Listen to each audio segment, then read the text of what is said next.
Buenos días. Yo voy a hablar de Chiang Mai, Tailandia, y el problema de la polución ahí. Yo voy a hablar en inglés, pero yo voy a tratar de hablar muy lento, que es una cosa muy difícil para mí. Okay, we go. Chiang Mai, Thailand is a major tourist destination in Southeast Asia. It's famous for its picturesque rice fields, its mountains, its lush green jungles, golden temples, delicious food, and Lana culture. It's a great place to live. Its one major drawback, however, is its infamous smoky season. Several factors contribute to the complex smoke problem in Chiang Mai. February to April is a dry season with little to no rain. Traditionally, farmers use this time to burn their rice fields to prepare for the next season. Some people set fire to the forest floor to create ideal conditions to harvest truffles. And some people set fire to the forest floor at this time to control for large-scale fires. At this time, many people burn debris around their homes, and our neighbors to the northwest and northeast, Myanmar and Laos, also practice similar customs. So none of this is a new problem. However, the expansion of Chiang Mai as a city in population, congestion, and construction has compounded the air quality problem. Most notably, and recently, corn, which previously wasn't a major crop in the region, is now being mass-produced using land that's cleared of forest and using fire as a tool for this. And then in turn, producers burn all of the waste, so they burn massive amounts of agricultural waste, again at this time of year, February to April. I've lived in Chiang Mai since 2011. My first year there for the smoky season wasn't so bad, but by my second year, I had a much better sense of the season's true colors. And in that year, and that was February 2013, many people and organizations started measuring the air quality and the air pollution in different districts in Chiang Mai province. One of the ways to measure air quality and air pollution is called the Air Quality Index, or AQI for short. This includes measuring for ground level ozone, carbon monoxide, and certain airborne particles such as dust. And these particles come in many sizes, most notably 10 micrometers and 2.5 micrometers. And the 2.5 is what's particularly dangerous for our health. If we use this system of measurement, the AQI, the World Health Organization considers any levels beyond 50 to be beyond the level of safe. And to put that in a visual rainbow perspective, good is from 0 to 50, that's green. Yellow is from 51 to 100, and that's moderate. Orange is from 101 to 150, and that's considered unhealthy for sensitive groups. And 151 to 200 is unhealthy for everyone. But it doesn't stop there. Purple is from 201 to 300. That's considered very unhealthy. And finally, brown. Brown is from 301 and above, and that's hazardous.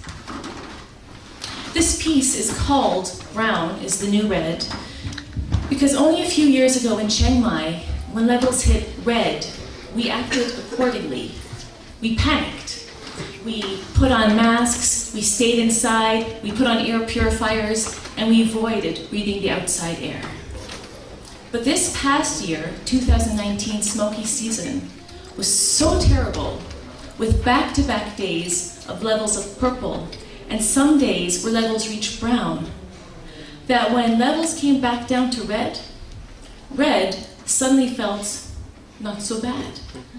In fact, we normalized red. Red became normalized, and that's a problem. Most people living in Chiang Mai don't have access to information about pollution or to the necessary precautions to stay safe during the smoky season, such as in-home air purifiers or masks with appropriate filters, especially for those small particles I mentioned earlier. And me, I have all of these things, and I still ended up in the hospital in April because of severe symptoms. It turns out I wasn't getting enough oxygen.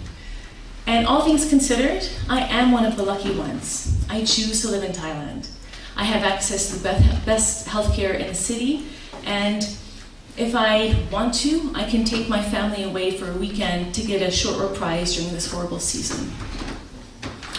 For each of the last years I've lived in Chiang Mai, it seems that the problem has been getting a little worse every year. But this past year, the problem didn't seem incremental, it seemed exponential. And for this reason, I felt compelled to respond. So I created Brown is the New Red, and I base it on data that reflects the average AQI per month for most of the 96 months that I've lived in Chiang Mai, from August 2011 to July 2019. I had to use a little bit of creative license for the first 16 months because I couldn't find any available data. In this piece, each month lasts for 5 seconds, and each year is collapsed into a minute. As a result, this is an 8-minute piece in a cyclic form. The projection onto the screen behind me will display the average monthly AQI every 5 seconds. Gesture. It became evident to me that physical gesture would play a role in my interpretation of this piece. This is in part due to the inherent nature of the castanets, which are from a dance tradition, flamenco, and in part due to a question I was asking myself constantly. How can I express suffocation? Therefore, I use gesture to reflect the ebb and flow, the tension and release of the seasons, from free to restricted, from tall and wide to small and narrow. To situate the piece in Chiang Mai, I use recordings of my colleague, Mr. Jatuporn Sopa, who played for me 2 traditional northern Thai instruments, the zung, which is a guitar-like instrument, and the sala, which is a 2-stringed bowed instrument. You'll also hear sounds of nature featuring birds and frogs from my backyard, some distorted castanet recordings, and some synthesized sounds from Logic Pro 10. I wanted very much to create the discomfort that I feel when levels hit orange and red, which usually starts at about 25 to 30 seconds into every minute. The patterns and intensity of each smoky season vary slightly. However, the way the tension is created is the same, by overlapping one of 3 sala loops. Chiang Mai, Thailand has been coined the jewel of the north, and it is. It's a wonderful place to live. But its smoky season is worsening. And I know that there are parts of the world that suffer more terrible pollution and that share this burden. And I suspect that most people are not able to protect themselves or their families, either with appropriate face masks, in-home air purifiers, or simply by leaving for better air elsewhere. Nonetheless, I do remain optimistic. I believe in the ingenuity of the human mind and that we can overcome the factors that contribute to air pollution. But just in case that takes a long time, and while we're waiting, the problem worsens, I wanted to write a piece that documents for future generations that there was a time when red itself was cause for concern, and that we normalized red to the point where brown became the new red, a state of being we should never accept. I'm going to play the piece now. I hope you enjoy it.